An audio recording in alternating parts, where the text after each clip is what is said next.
don't try this at home. This is about my Easter weekend where I had that water fast. I knew I was about to do it, but I had a couple of kids' parties where we were attending, and temptation was too much. So Saturday afternoon, 5 p.m., I started my water fasting. And why am I doing this? There's a lot of benefits to fasting that I have detailed before, and there's way more to it as far as I understand. So I believe when you start to act as the body was only just an instrument of the mind, then you start to shift.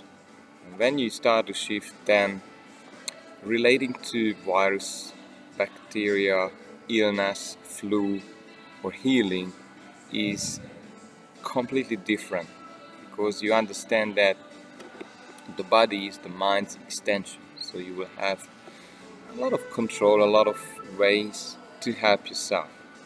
So my comfort zone crushing this time was the second day of my water fast, was raging waters with the kids. Again, that's a water park, and I was challenging myself to have fun and take ourselves out there.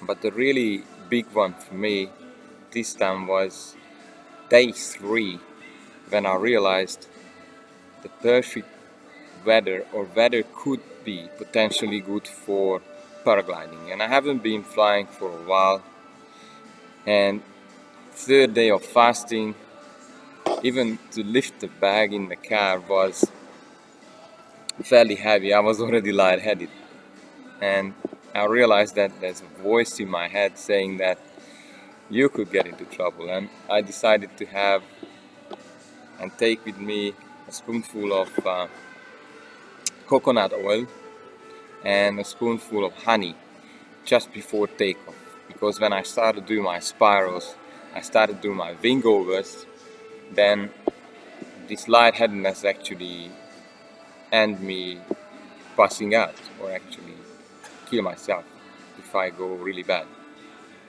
So remember, the conditions are never perfect to grow.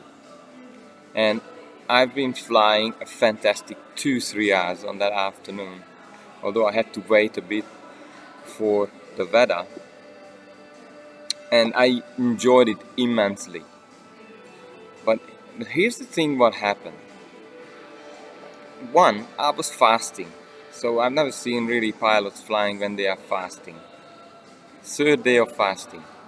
Secondly, haven't been out for a year, so I had pretty good excuses just to not go, because things are not perfect to fly for me now.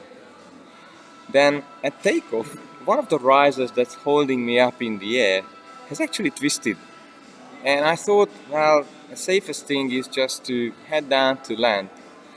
And when I was testing the glider where it's maneuverable, okay to fly, and then I decided otherwise, I would just challenge myself. 4, I had gusty conditions, which means, flight is a bit bumpy. And 5, I really don't like the crowd at Stanwell Park, the standing ovation, the hundreds of people, they're looking at you, what are you doing, how you launch from the air. Sometimes they have these big claps, like I don't really need it, especially not flying after a year. And 6, in the landing area, which is not cordoned off, people are picnicking in the middle of it.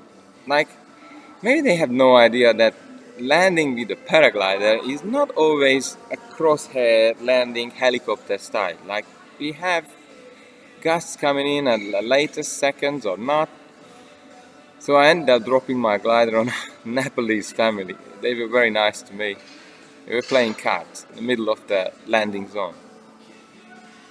So how could you apply these learnings into your life? Where could you take risks to break through? That's a big question for you. And knowing and experiencing your own performance when conditions are hard really leaves no excuse to work towards a goal or vision, what if condition turns better on the way? You would never know if you did not push yourself. And is it fair to assume that at times in life you haven't got the right conditions at all to perform your best? And the going gets hard. But what you're gonna keep your eye on the ball, or you're gonna just not try. So why not push yourself and train for it ahead? You may have a lack of sleep, feeling tired, feeling sick, feeling hungry, projector not working, road construction, noise. You will be tested in many ways when you are going towards a particular goal or decision. And if you have this deep inner knowing that you can handle it, what do you think it's gonna do to your self-esteem or self-confidence? You become unstoppable. So what I say is you should not have the right conditions at all. Because you can get more growth and new experiences by having problems on the way. Because I believe you want something in life that may be different from what you have now. So tell me, how do you apply my learnings, into your life now? Where could you break through those limitations that are in your head?